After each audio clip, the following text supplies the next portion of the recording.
Hello, student. Welcome back to my YouTube channel, Smart Study Coach.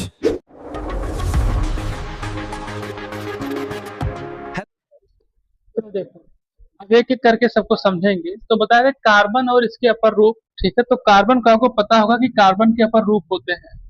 ठीक है, आपको ये हाई स्कूल में पढ़ाया गया कि कार्बन के अपर रूप होते हैं। ठीक है, तो कार्बन के क्या क्या अपर रूप होते हैं। ठीक, इसके जो अपर रूप होते हैं वो होते हैं फ्लोरीन, डायमंड और ग्रेफाइट। ठीक, कार्बन के जो अपर रूप होते हैं क्या होते हैं, फ्लोरीन होता है। तो यहाँ सबसे पहले बताया जाता है कि जो अपर रूप है कार्बन के वो कौन सा है, फ्लोरीन है, डायमंड है और ग्रेफाइट। ये तीनों का प्रयोग आप लोग देख रहे होंगे। ठीक है, ग्रेफाइट का प्रयोग आप देखते हैं क्या होता है, डायमंड का प्रयोग आप जानते हैं क्या होता है, फ्लोरीन का आप जानते हैं क्या होता है। ठीक, तो इन सभी चीजों का जो प्रयोग होता है, यह जो ये बताया था कि कार्बन और इसके अपर रूप पर दाब बढ़ाने पर, जो दाब बढ़ने, इसी में इन्हीं के बारे में बात की गई है। इन्हीं चार तत्वों के बारे में बताया जा रहा है। तो उनकी प्रतिरोधकता क्या होती है, घट जाती है। ध्यान रखिएगा, अगर दाब बढ़ेगा तो उनकी प्रतिरोधकता क्या होगी, घट। तो दूसरा है आपका प्रकाश।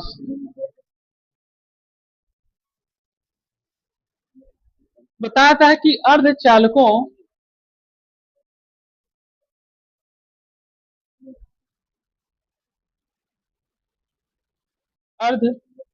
तथा प्रकाश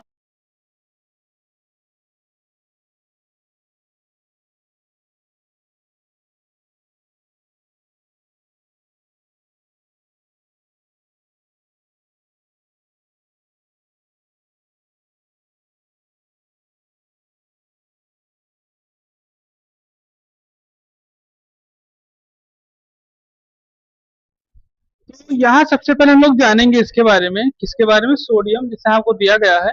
नोट हो गया ये, चलिए। तो बताया प्रकाश के बारे में। तो बताया कि अर्धचालकों, जो अर्धचालक होते हैं। ठीक है, कल आप परसों हम लोग को अर्धचालक के तत्व के बारे में बताया गया था। ठीक है, तो जला अर्धचालक के तत्वों का श्रेणी बताओ तुम वो कार्तिक। तो यहाँ बताया कि अर्धचालकों तथा प्रकाश से उत्तेजित होने वाले, ठीक है, अगर प्रकाश पड़ेगा इन तत्वों के ऊपर, प्रकाश और साथ साथ ध्यान रखिएगा हवा भी। ठीक, प्रकाश और हवा से एक तरीके से कह सकते हैं उत्तेजित होने वाले कुछ पदार्थ, जैसे आपके सोडियम है। अगर सोडियम पे प्रकाश एक तरीके से पड़ने लगेगा, ठीक है, तो उसकी प्रतिरोधकता क्या हो जाती है, घट जाती है। ये आपको बताया गया। अब इसको हम समझें कि ऐसा होता कैसे है। ठीक है, चलिए समझिए। देखिए, बताया था कि सोडियम जो है एक तरीके से बहुत ही ज्यादा प्राकृतशील तत्व है। क्या बताया था, सोडियम एक तरीके से प्राकृतशील तत्व है।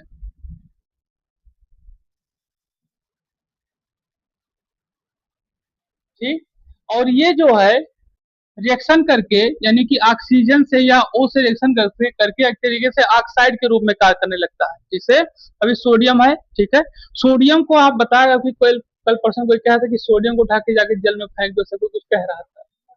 ठीक, तो हाँ, तो एक तरीके से बबल के रूप में फटना, से पुट पुट पुट, एक तरीके बड़े स्तर पर तो बहुत तेज धमाका हो सकता है। ठीक है, तो यहाँ यही बताया कि सोडियम एक तरीके से क्या है, प्राकृतिशील तत्व होते हैं। ठीक है, और अगर इनको हम खुली हवा में, ठीक है, या किसी खुले स्थान पे रखते हैं तो ये नमी के कारण से हम इनको देख सकते हैं, ये हल्का हल्का फुट फुट फूटना शुरू हो जाएंगे। ये चीज ठीक।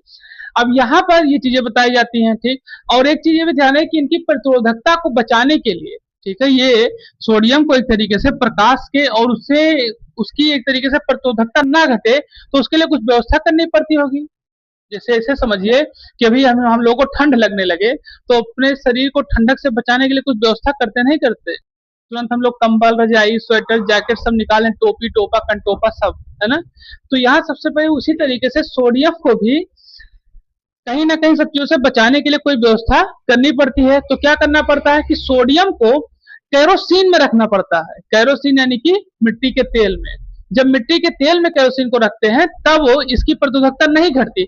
और ये किसी भी मिट्टी का तेल की डेंसिटी जो होती है, घनत्व, वो डीजल पेट्रोल से कहीं ज्यादा होती है।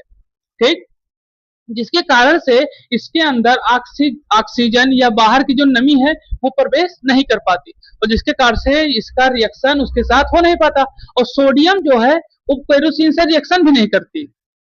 उसी में हमेशा पड़ी रहेगी और ऊपर हम निकालेंगे जैसे फिर ऑक्सीजन के साथ रिएक्ट या पानी में डालेंगे तो वो फटना शुरू हो जाएगा गोले के तरीके से। समझ में आया कि नहीं आया?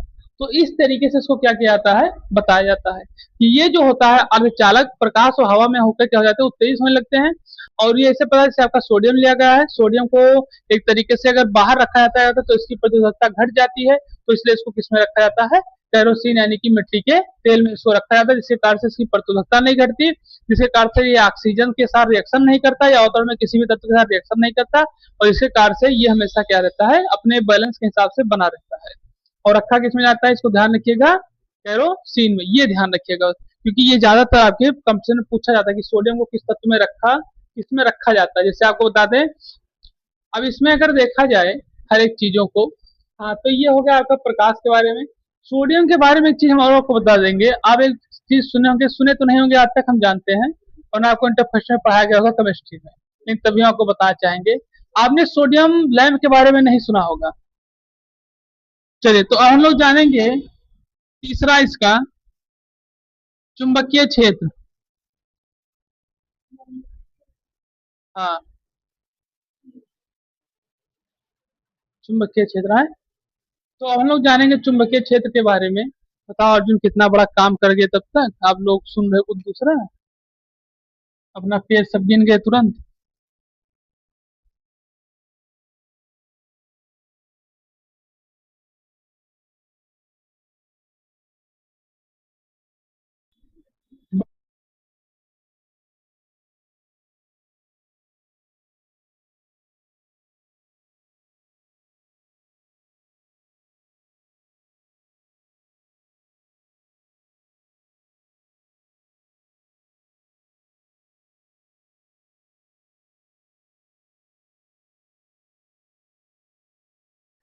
तो यहाँ बताया चुंबकीय क्षेत्र में, तो चुंबकीय क्षेत्र क्या है कि कुछ विशेष धातुएं हैं, ठीक है, जैसे आपका आता है बिस्मथ, ठीक है, ये चुंबकीय क्षेत्र में ले जाने पर इनकी प्रतिरोधकता क्या हो जाती है, बढ़ जाती है, ठीक।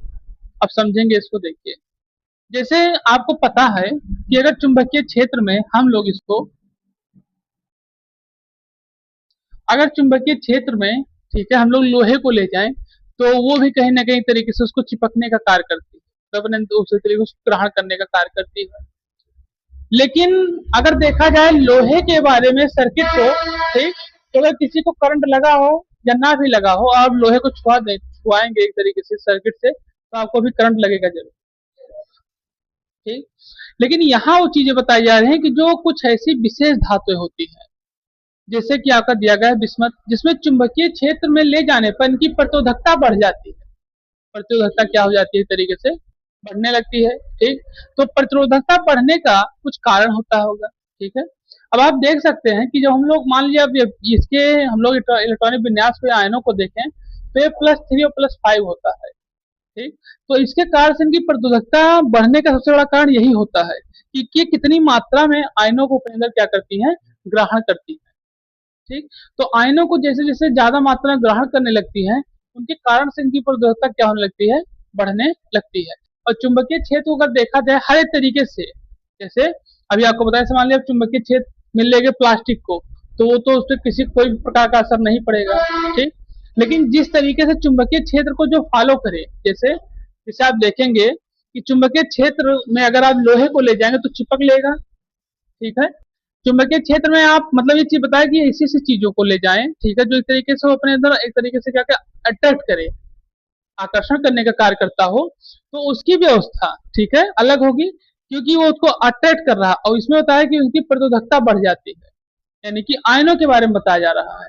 तो अगर हम देखें बिस्मथ को, तो बिस्मथ आपका कितना, +3 से +5 है, एक तरीके से आयन को ग्रहण करने की क्षमता रखता है, जिसके कारण से इसकी क्या हो जाती है, प्रतिरोधकता बढ़ जाती है चुंबकीय क्षेत्र में ले जाने पर, ये बताया था इसमें।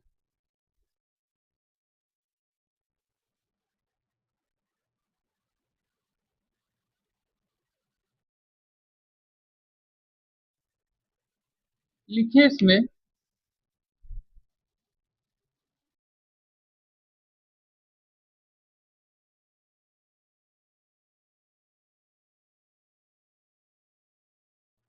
ठीक, इसके बाद हम लोग समझेंगे मिश्र धातुओं के बारे में।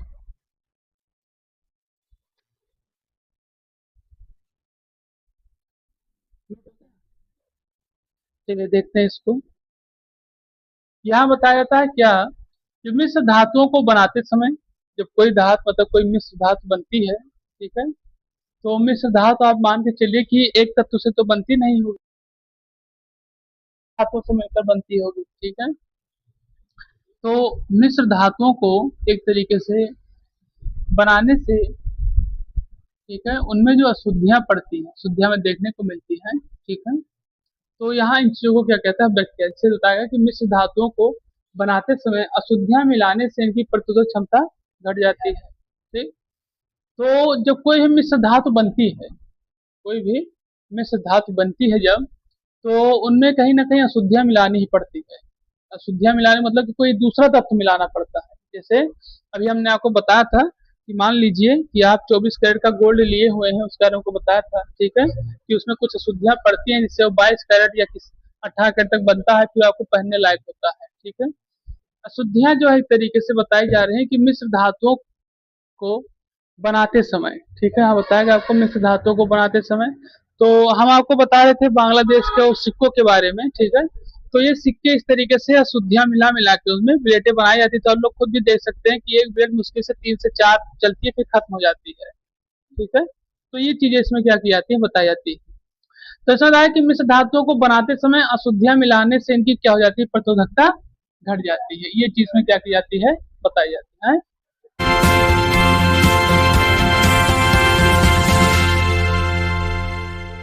चैनल को लाइक करें, शेयर करें, सब्सक्राइब करें, कमेंट करें और फॉलो करें।